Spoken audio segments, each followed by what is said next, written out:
Hello students, today we will discuss miscellaneous exercise of chapter determinants.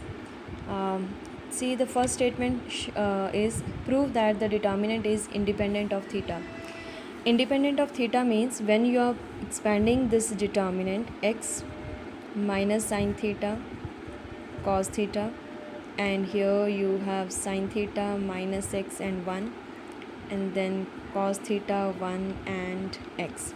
You have to show it is independent of theta. That means the answer should not contain theta, it should be without theta.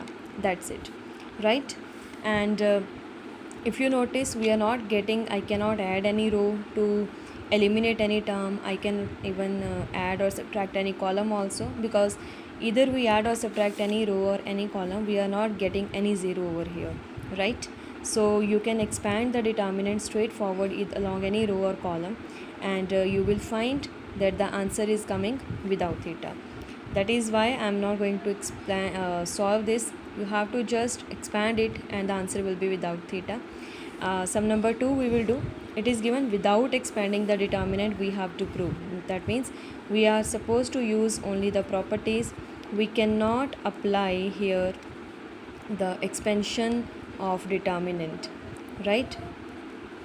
We have to prove that this determinant is equal to 1 1 1 a square b square c square and a cube b cube and c cube, right? Okay, we need 1 1 1 in one column. A square also we want, a cube also we want. A square already we have and 1a is there. So if I multiply this by a, I will get a square, and here we will get a cube. And it means if I multiply first row by a square and a cube we are getting, and here ABC we will get. Similarly, if R2 we multiply by b square b cube, and here again ABC. And likewise third row by C we will get here ABC, and that ABC from the third column we can take common, right? So what we are going to do then, in R1 we will multiply R1 by A, R2 we will multiply by B, and third row we will multiply by C. Remember, whenever we multiply we have to divide also, and we are starting with the left hand side. So since we are multiplying by A, B, C, we will divide also.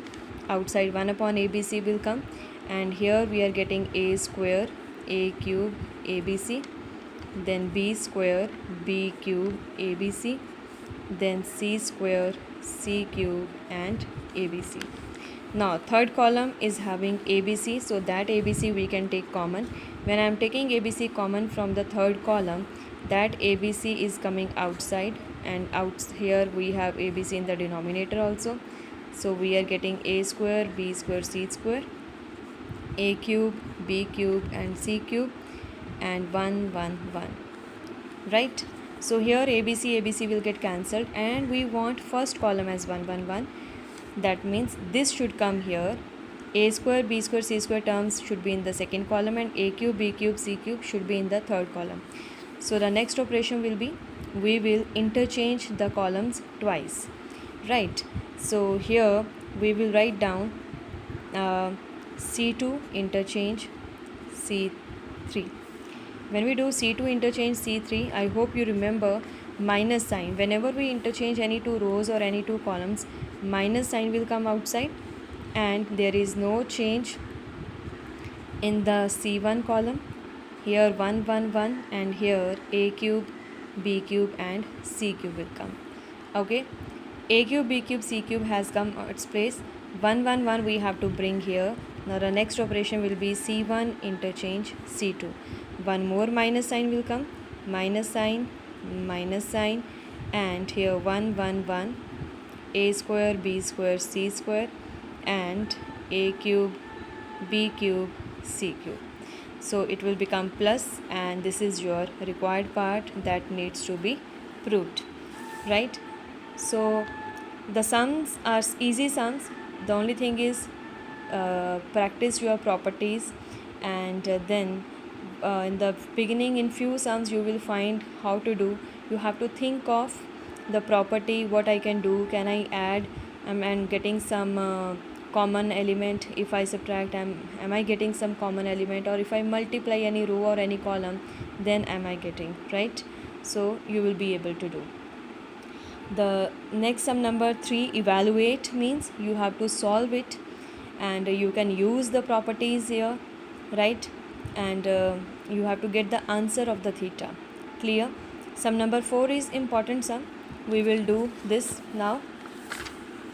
Sum number 4 is, it is given if a, b, c are real numbers. That means we are not supposed to take a, b, c as constants. There are some values of a, b, c, and the determinant is given like this: b plus c plus a plus b. So b plus c plus a plus b, c plus a plus b plus c, a plus b, then b plus c, and c plus a. It is given equal to 0, and we have to prove that, we have to show that either a plus b plus c is 0, or what is the next thing, a is equal to b equals to c. So we will solve the determinant. It is given equal to 0, and we have to show this thing. It's an important sum. So we will start the sum with the properties only, right? And I think in the previous video we have done, when the terms are in the cyclic order, I can add row wise also, or I can add column wise also, and then we can take the terms common, because b plus b, c plus c, a plus a. Even if I do column wise, then also a plus a, b plus b, c plus c. So you can do either row wise or column wise. So I am going to do in r1 plus r2 plus r3, right? So it will become 2a, 2b, and 2c. So we can write out twice of a plus b plus c. Similarly here the same term, and here also we are getting a plus b plus c. This is the first row. There will be no change in the second row and third row. That will remain as such, b plus c and c plus a. And what next now?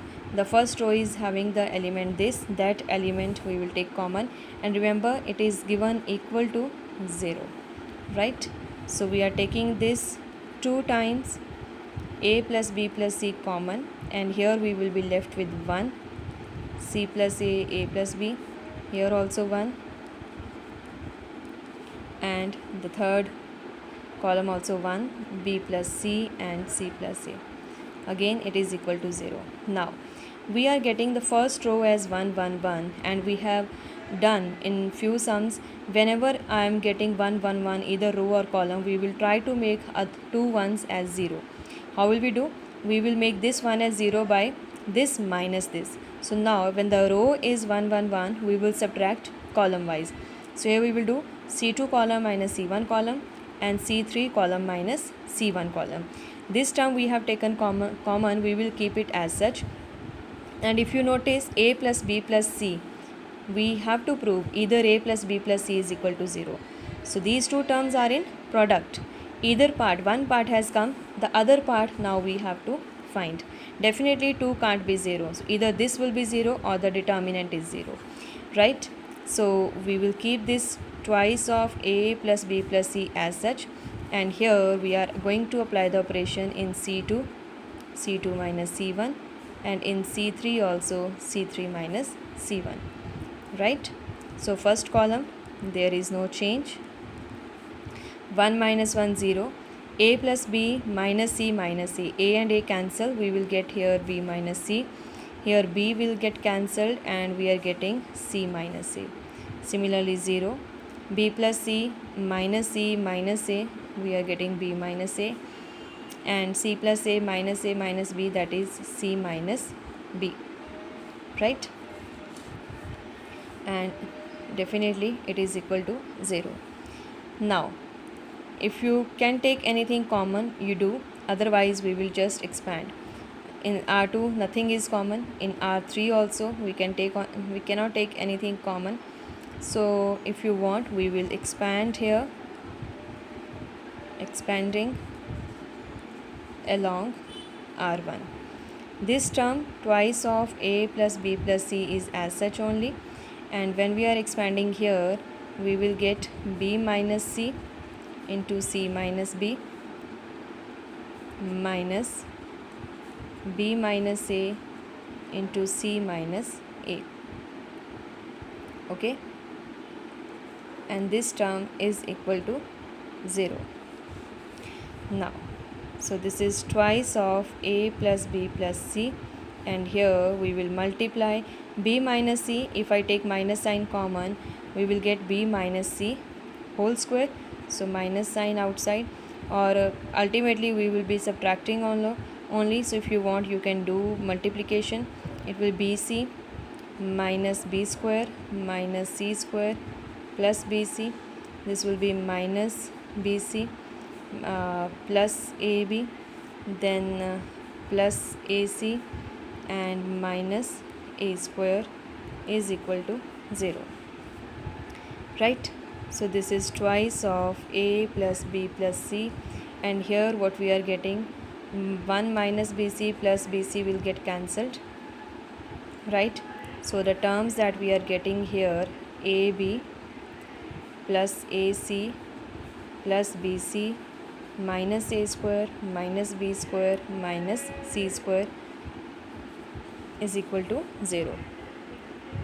This A plus BC is done. We have to arrange these terms now, and this 2 is there, right? So if we make this identity like we have, if I bring this 2 inside, right, A plus B plus C, and here if I do twice of AB plus twice of AC plus twice of BC, then minus 2A square minus 2B square minus 2C square is equal to 0. Why we are doing this thing? Because we have 2AB, 2AC, 2BC, and A square, B square, minus A square, minus B square, minus C square is also there, right?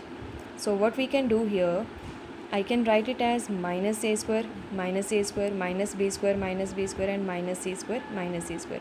And by doing this, if we take the minus sign common here, A plus B plus C, and if I take the minus sign common from the whole thing, I will write it as A square, right, then plus B square, and this will become minus 2AB. 1A square I have taken from here, 1B square we are taking from here, so it is written A square plus B square minus 2BC. One identity we will get, and then now we have 2AC, so 1A square I will take here, 1C square I will take here, minus 2AC will be there. Okay, and now A square twice is done, and now what is left? B and C, and then we will take B square plus C square minus 2BC is equal to 0. I am repeating this step. We have A square, B square, C square minus, and AB, BC, CA. This 2, first of all, if I bring inside, we can think of applying or making the identity A minus B whole square, B minus C whole square, and C minus A whole square, because A square, B square, and C square terms are there, and even product of AB, BC, and AC are also there. So first of all, minus sign is outside. These 3 terms will become negative, and these 3 terms are becoming now positive by taking minus sign outside. 2A square, 1A square I am writing here, 1A square if I write here, I will get here A minus B square, here A minus C square. 2B square, 1B square we will write here, and 1B square here we will write, and we are getting our 3 identities. So this minus sign is outside, A plus B plus C, and what we are getting here, A minus B whole square plus B minus C whole square plus C minus A whole square equal to 0. Minus sign, definitely minus 1 is not equal to 0, so that we cannot take. It means either this term or this bracket is equal to 0, right? So we will rewrite the step on the next page, and what we are getting here, it was A plus B plus C was here, and here we have the a minus b square plus b minus c square plus c minus a square equal to 0. When the product of two terms equal to 0, what does it mean? Either a plus b plus c is 0, or what is the next term? A minus b square plus b minus c square plus c minus a square is equal to 0. This part is done, no doubt. Now here in the second part we have a minus b square, b minus c square, c minus a. We have sum of three terms, and these three terms are again squares, and we know very well the square of any term cannot be negative, right? So it means the square of any, when we are adding the three terms, which three terms are the squares, when the sum will be 0, when this term is 0, this term is 0, or this term is 0.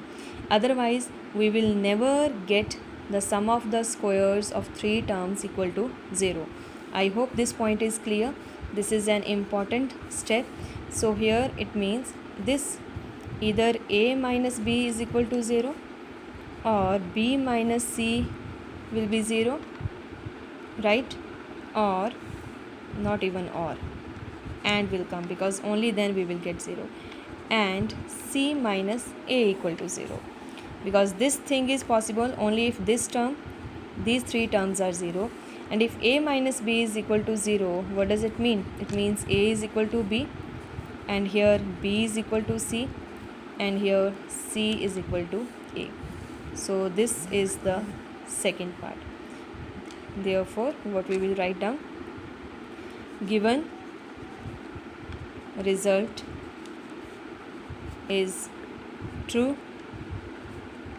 if, what is the condition? First, either a plus b plus c is equal to 0, or a is equal to b, b is further equal to c, and c is again equal to a. So this thing will be there. So this is sum number 4, and it is important sum. If again any step is not clear, you can ask that. And sum number 5, solve.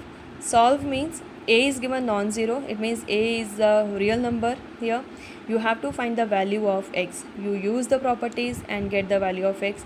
After applying one or two properties, you can expand. Sum number 6 also you can do, and so the remaining sums are easy. You people can try the sums of miscellaneous exercise. Thank you, class.